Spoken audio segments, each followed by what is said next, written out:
Hey everyone, welcome to a new episode of another Dime in the Jukebox.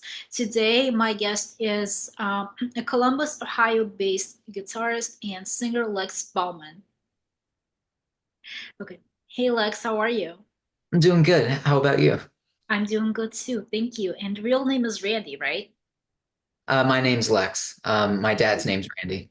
Oh, I see. Okay. Yeah.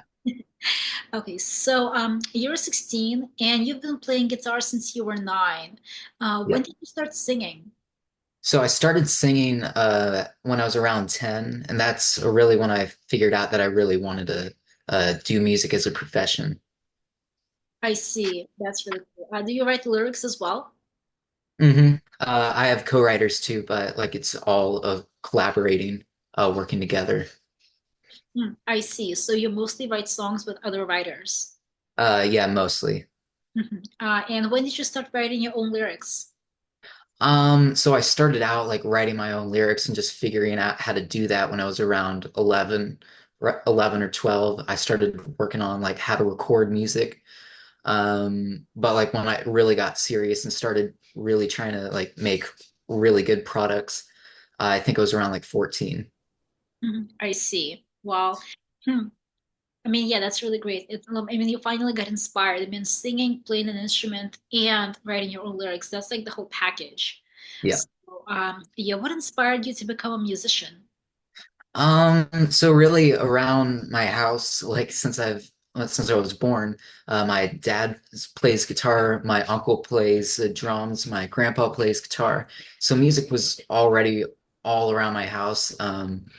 But what really got me to like really be inspired to play music when I moved to Columbus when I was around 9, every like the neighborhood kids, like I wanted to start a band with them. So then I started to learn how to play guitar. We had our first band practice. No one knew how to play their instruments, but I just loved to play guitar, so I kept on going with that. I see. That's really cool. Um, so you grew up in a musical family. I mean, it's obvious how that inspired you, and like it's also really great when you said you moved to Columbus. There were like a lot of kids in your Mm. neighborhood who played instruments or who were into music. Can you say that again? So when you moved to Columbus, you said that there were like a lot of kids in in your neighborhood who were playing instruments or who were into music. Yeah, so it was really just people wanting to play some music that they heard like on their phones, but they weren't that serious, but like I just love playing guitar. Like they really didn't know how to play their instruments all that well, but I wanted to learn how to play guitar after that experience. I see. Well, like it's really great that you stuck with it. I mean, it shows real passion. I mean, Mm. if you stuck with it for so long, like it definitely shows that it's what you truly love and it's what you're passionate about. You're listening to a lot of artists, including Cheap Trick, Def Leppard, Yeah. Everclear, June Blossoms, Blink 182, the Google Dolls, and also country artists like Waylon Jennings and Sawyer Brown. Yeah. Did any of those musicians influence your current musical style? Oh yeah, all of them. Like I've pulled pieces and co-writers have pulled pieces, like trying to make the best product we can. Like these are all a bunch of influences that I really, really like, and how we try to base our songs off of. Hmm, I see. Well, yeah, obviously it makes sense that if it's music you love and it's music that you listen to all the time, then it definitely makes sense how that would influence your style eventually. Yeah. And what attracts you to that type of music? Like, what do you love specifically about it? Um, it has it's not like totally simple. Like the guitar parts, they might be hard to play, but they still sound like in a really good a rhythm. So like it still has this catchy melody to it. Like that's what I really, really like about those songs. Mhm. I see. So, like, it's not too complicated to learn how to play, but it still sounds intricate. Yeah. Yeah, so like it's super easy to hear and like you can sing along to it. And then the guitar parts might not be all that easy, and I like to have a challenge when I'm trying to play guitar. Yeah, it's always good to challenge yourself with Yeah. this. So you listen to a lot of modern pop music. Which artists are your favorite? I really like Monoskin right now. The Struts.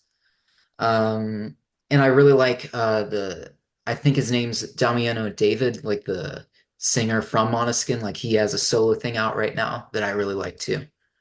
I really got to check those artists out because, like, when you said modern pop music, I immediately thought like Sabrina Carpenter.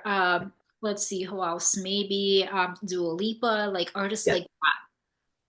Oh yeah, they still have like there's only like 12 notes, so like there's parts like you can pull from all those songs like to make the best product for a song. So like I definitely look at those songs to see like what they did. Maybe that's not exactly what I'm doing, but like I still love to see if there's something like that I really like from one of their songs. I see. Hmm. Yeah. So from artists like Dua Lipa, Doja Cat, and Sabrina Carpenter. Yeah, so there's still parts like you can check out and see the similarities, like because some similarities are a Sabrina Carpenter song might have this one cheap trick part like in the song. Mhm. That's pretty interesting. I never looked at it like that. I guess Yeah. that I'm gonna have to actually look for those parts next time I listen Yeah. to these songs. Um, how would you describe your sound, like the sound of your band? Um, I would describe it as all the genres of music with a nice pop element to it while still having rock in. Hmm, interesting. Yeah, that's definitely pretty interesting. So you guys aren't on like any of the music platforms yet. I know that because you told me that your EP it's been like it's already finished being written, but it's not get released yet. Yeah, so we have a few singles out right now, but we just finished the record. So hopefully that comes out sometime soon. I see. Well, I'm definitely looking forward to it. And so your band, which is titled Lex Bauman, so it Mm, has you on guitar and vocals. It's got Preston French on guitar, Angelina Petticord on bass, and Jackson Daw on drums. yeah. And you live in Columbus, Jackson and Angelina live in LA, and Preston is in Seattle. Yeah. When did you guys put the band together? So it really started out with like it kind of like just kept on building. So it started out with me and Jackson. I Mhm, met Jackson at Rock and Roll Fantasy Camp in LA. And like we were in the same group as each other. He played drums and I played guitar in the group. And then Jackson knew Angie really well. So that's how I got that connection. mhm, And then it was supposed to be just me, Jackson, and Angie. But then on Instagram, my guitar player, Preston, he saw one of my posts and then reached out to me and really wanted to be a part of my band. So it was really a miracle for that part. hmm. I see. And were you guys always in different locations? Yeah. I see. And how do you manage to keep the band together when all of you live in different states? Like, how do you practice? And like, what about scheduling gigs and stuff? Um, so we all know like what's expected of us, and we just practice our parts really, really hard, and then like a day before the gig, we practice for like one full day, just nonstop, and then we're all good the next day. Hmm. I see. And like I said, like about gigs, Yeah. 'cause those have got to be in person. It's got to be pretty difficult with all of you living in different states. I mean, some of you have to fly out beforehand, and that Yeah. costs money. So, how do you guys have figure that out exactly? Mainly like right now we're trying to like find like a line of shows so like it like will work out like just right. So like everybody can fly in one day and then we play a bunch of shows and then everybody flies back. But right now we're trying to figure that out. It is definitely tricky to do that. Yeah, I mean, it sounds like it's tricky, but like from what you just told me, it seems like you guys have that part like Yeah. pretty much figured out. Yeah, we're all really good friends and I really couldn't imagine a band like without those guys. Hmm. Well, I mean, you that's definitely like a lot of loyalty to your Yeah. bandmates and to your project as well. Yeah, because like um having a newfound band trying to like score gigs and everything, that's already got to be pretty difficult. And you add that to the fact that you guys all live in different states. That's a major commitment you got going on there. So like Oh yeah. you for that. I mean, that's awesome that you guys are like so committed to it despite the fact that you live in different states. Yeah. So you've been working with a producer and a co-writer named Tuk Smith. hmm How long have you been working with him for? So we started working with them like around the summer of 2023, and we've kept on working with them ever since. We started working on the EP like in the summer of 2023. We finished it like early 2024, and then we went back to work with them in like late 2024. Hmm, I see. So you've only been working with him for about a year and a half. And when and how did you meet him? So, like, I first got to know Tuck. He was supposed to be on the Motley Crue Stadium tour, Hmm. and that, like, before it, like COVID. Hmm. Um, so that's how I first knew about Tuck. And then he was kicked off of that tour, and I saw him after the pandemic, and so that's how we actually got to meet. Hmm, I see. And where exactly did you see him after the pandemic? Um, I think the first time I saw him was at a bar in Columbus. It's called the Ace of Cups. Uh-huh. It was actually funny. There weren't that many people at that show. I think there was probably around 10, but like we he put on a stadium show like on that little tiny stage and it was awesome. Hmm, I see. That's great. So were you playing at that show as well? I was not playing at that show. Mhm. Hmm, I see. Well, I mean, it's definitely great that you guys were able to get together. And Yeah. now you just finished a full-length EP, which is about to release in a few months. Yeah. And how long have you been working on that album for?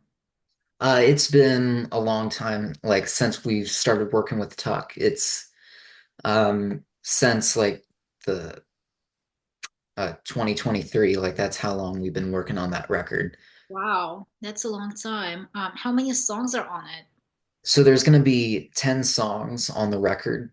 One is like kind of there's like 11 songs, but really 10. The one is an acoustic version of Taylor Swift, and that's already out on my like social media and music page. Hmm. But there will be 10 total songs on the record. I see. Well, it's like you said that it's about to release in a few months, and I'm definitely looking Yeah. forward to hearing it. Yeah. So, aside from releasing the EP, what's next in your agenda? We are hoping to get some kind of tour with like us being a supporting band, but really everything's up in the air right now. Just seeing where we're gonna go. Mm, I see. Well, hopefully you guys will get that sword because it will definitely be very exciting. It's going to be your first one, right? Yeah. Well, I hope that you get it and everything works out with it. And definitely looking forward to hearing your music. Hopefully you'll come out to play in LA sometime. Oh yeah, yeah. Yeah, we got a lot of great venues here. And those were all the questions that I had for you, Randy. Okay. Thank you so much for being on my channel. And yeah, hopefully you and I will get to do another interview soon. Yeah, awesome. Okay. Thank you. Have a good rest of Thank your you. day. Bye. You too. Bye.